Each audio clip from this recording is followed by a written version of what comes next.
Hello Topes, welcome back to a new video in JavaScript series, and in this video we're going to learn about two amazing methods, that is set interval and clear interval. Okay, so without any interval, let's get started. Let's take it slow. Where you go, I go too.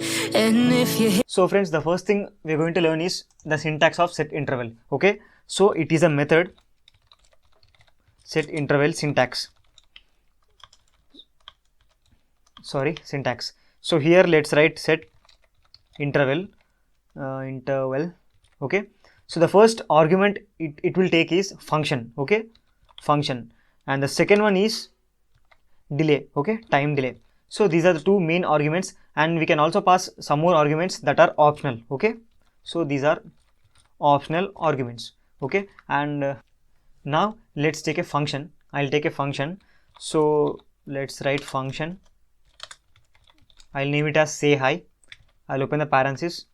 So inside the brackets, let's write console.log hi, friends, hi friends. Okay, and let's call this function. So I'll write say hi. Okay, and let's go to Chrome now. So you can see friends, I got hi friends message. So here thing is, I want to repeat this message for every 1 second. Okay, for example, 1 minute has 60 seconds, right? Then this hi friends message should be printed for 60 times in 1 minute. Okay, like that for every 1 second of time interval, I want to print that message. Okay, now in these scenarios we can use our predefined method, that is set interval. Okay, so let's take set interval, and I'll open the parenthesis. So the first thing here we're gonna pass is function. Okay, and here we should not call the function, friends. Remember that, it's very important. You just have to pass the function name, that's it, and it is the duty of that set interval that will call the function. Okay, and let's give a comma here, and after that here time delay, and always remember that it will take time in milliseconds. That means 1000 milliseconds equal to 1 second. So I will have to pass 1000 here, that means 1 second. Okay, so now basically what I'm saying is, I am saying call this say hi function for every 1 second. Okay, that is what happening here. So let's comment this. Let's go to Chrome now. So you can see we got hi friends, and one more, and third time, fourth time, fifth time. So for every second the message is automatically repeating itself, right? So that is the purpose of using this set interval method. Okay, I hope you understood this. Now let's see what are these optional arguments. Okay, so for that let's do something. Let's pass here or parameters, something like first name. So I'll write first and then name and comma last name. Okay, so here let's write hi friends, my name is, and here let's give plus, and here let's write first name, and then again let's give plus and give some space, and after that let's take plus again. So here let's pass last name. Okay, last name, that's cool. Now we need to pass the arguments of these parameters, the values of these parameters here after these seconds. Okay, so that is the purpose of using these optional arguments. Okay, so here I'll write something like my name only, Sateli. Okay, and I'll give a comma, and after that I'll pass Srikanth.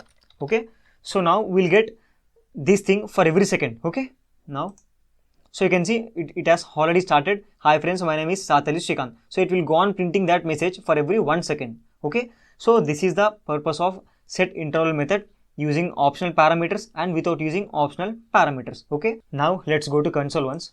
So friends, you can see here it is printing the same message again and again for every 1 second, right? So we need to stop that repetition. So for that we have one method, that is clear interval. Okay, so let's write that here, clear interval. Okay, here we just need to pass the function inside the clear interval. Okay, so here clear interval, and inside this I'll write say hi, because that is what the function repeating, right? So that's why say hi. But you can see friends, it's not going to work now.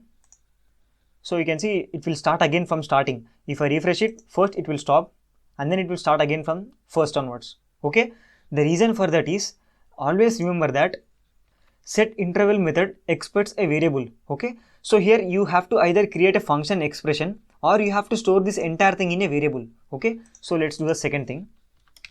Let's take a variable called clear. So Now let's pass that clear inside this. Let's pass that variable here. So I'll write clear.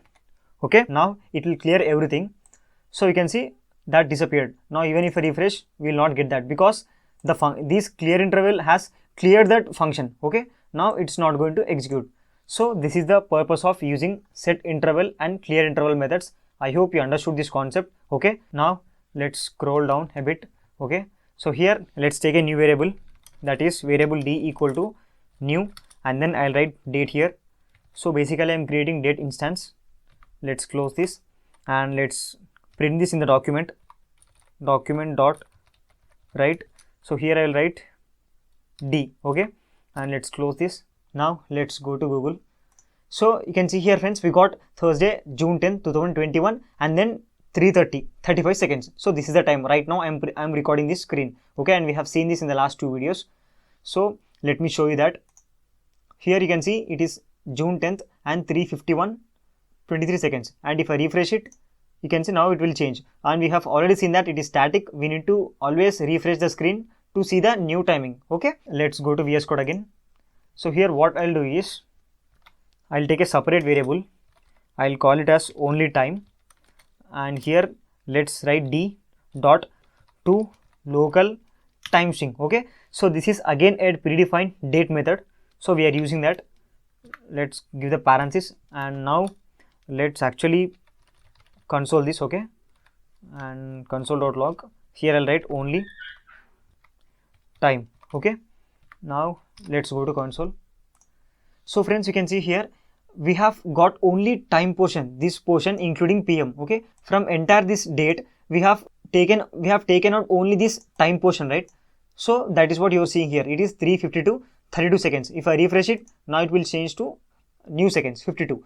Okay, so here what happening is, this method returns only time portion from entire date using local A convention. Okay, using local A convention, it will return only the time portion. Okay, and here local A convention is nothing but friends, it will use it will first check where the script is running. Now script is running in my operating system, hence it will see the operating system time convention. Okay, now in my operating system the time is, you can see here, first I have month, and second I have date, and third I have 2021. You can see at the bottom here.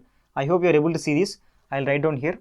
First I have month, and second I have date, and third I have year. Okay, so this is the convention. It will check for this convention and it will display. Okay, so that's the purpose of to local A time string method. Now let's write document.write. Here let's give the br tag. Okay, and after that let's print the same thing in the document. Okay, so here I'll write only time. Okay, so now I just printed the same thing. Document.write is not a function.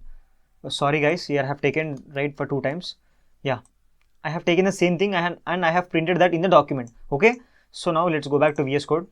Let's comment this. Okay, we don't need that now. So now we got only the time. Okay, now here what we'll do is, let's take a new function. So I'll write function, and then I'll write my time. Okay, open the parenthesis, and inside this let's copy these 3 things, I mean these 4 things now. Okay, I'll paste it here, and we don't need this break tag.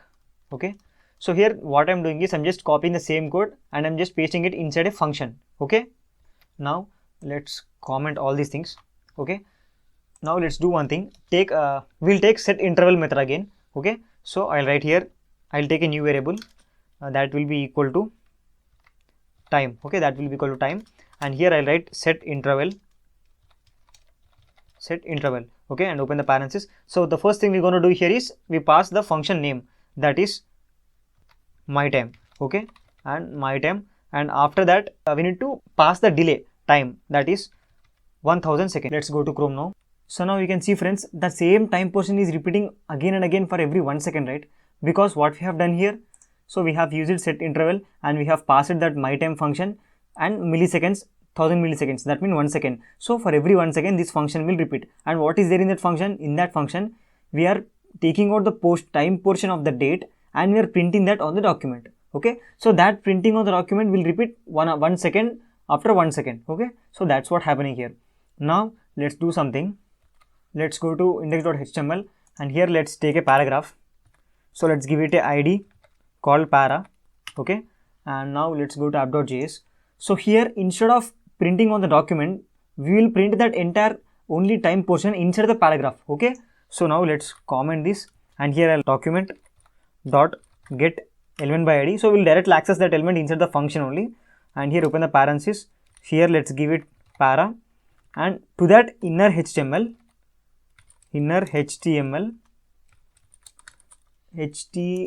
sorry, equal to, here let's give it only time. Okay, so I'm just assigning the same value to this paragraph inner HTML. Okay, and here we need to declare this, we need to instantiate that object instance.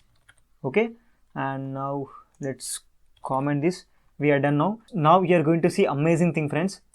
So you can see here, friends, we got time and that is dynamically changing. Okay, so this is what the problem we have from the last video. We are not able to show dynamic clock to the user, right? So now that problem has solved. So that is the reason I have explained first set interval and clear interval functions. Okay, so using that methods we can able to get dynamic time like this. Okay, now I hope you understood. So let me repeat what happened here once again. Here I have taken an object instance of date constructor, and I have taken out the time portion from that, and I have stored that inside the paragraph. Okay, and I have taken a set interval method. I have passed this function inside that set interval by giving delay of 1000. So that means for every 1 second this function will run. That means I'm going to see the dynamical change in time for every 1 second. Okay, so that's it for the video, guys. Please consider subscribing. I'll see you in the next video. Thank you.